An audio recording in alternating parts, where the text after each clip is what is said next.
Good morning, children. This is Seema Prabhakaran. We'll begin with our new history lesson today, lesson number 5, Architecture as Power. Look at this picture. You sure recognize this world-famous monument. Yes, this is the Taj Mahal at Agra. The Taj Mahal is the finest example of Mughal architecture. There are many other spectacular monuments like Lal Killa, Sun Temple, Meenakshi Temple, and monuments of Sikri that were built during the medieval period. All these monuments are evidence which show that there was a mixture of art and architecture, and it developed as a result of absorption of different cultures. India is a treasure house of architectural art. Though architecture has flourished in India through many centuries, it was during the medieval period that architecture was at its zenith. Zenith means height. There was immense impact of foreign style of architecture during this period. Both the Delhi Sultans and the Mughals brought in different styles of architecture. Thus, the medieval period witnessed a wide variety of architecture. Some of them were indigenous and some were the contributions of foreign invasion. Indigenous means some were native, local you can say. Let's talk about Indian architecture in medieval period. Many monuments were built during this period. Rulers spent enormous money on construction. Temple building was regarded as a sacred duty of the rich and kings.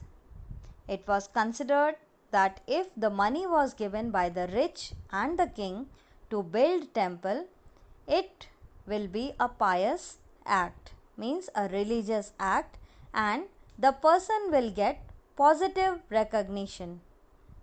The Muslim invaders built mosques to show their power, wealth, and victories.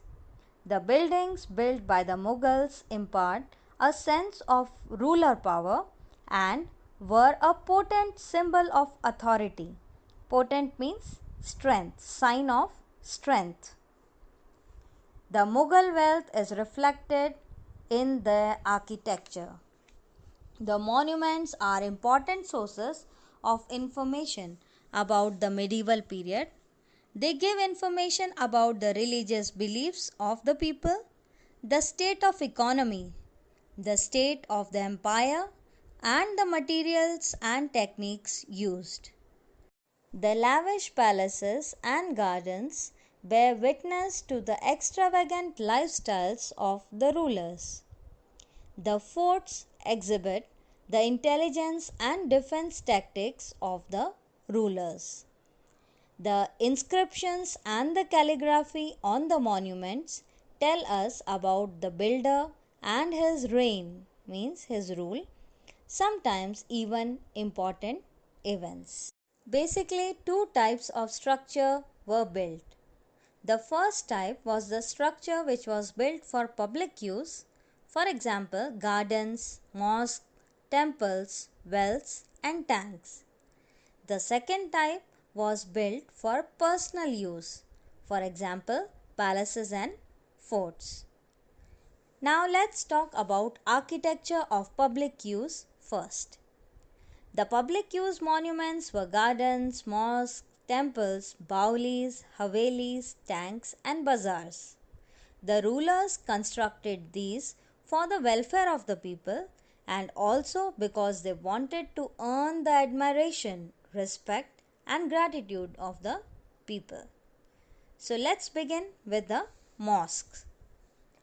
The Muslim rulers required places of worship and built many grand mosques. Some examples are the Jama Masjid in Delhi and the Badshahi Masjid in Fatehpur Sikri. That's all for today's class. Thank you and have a nice day. Stay home, stay safe.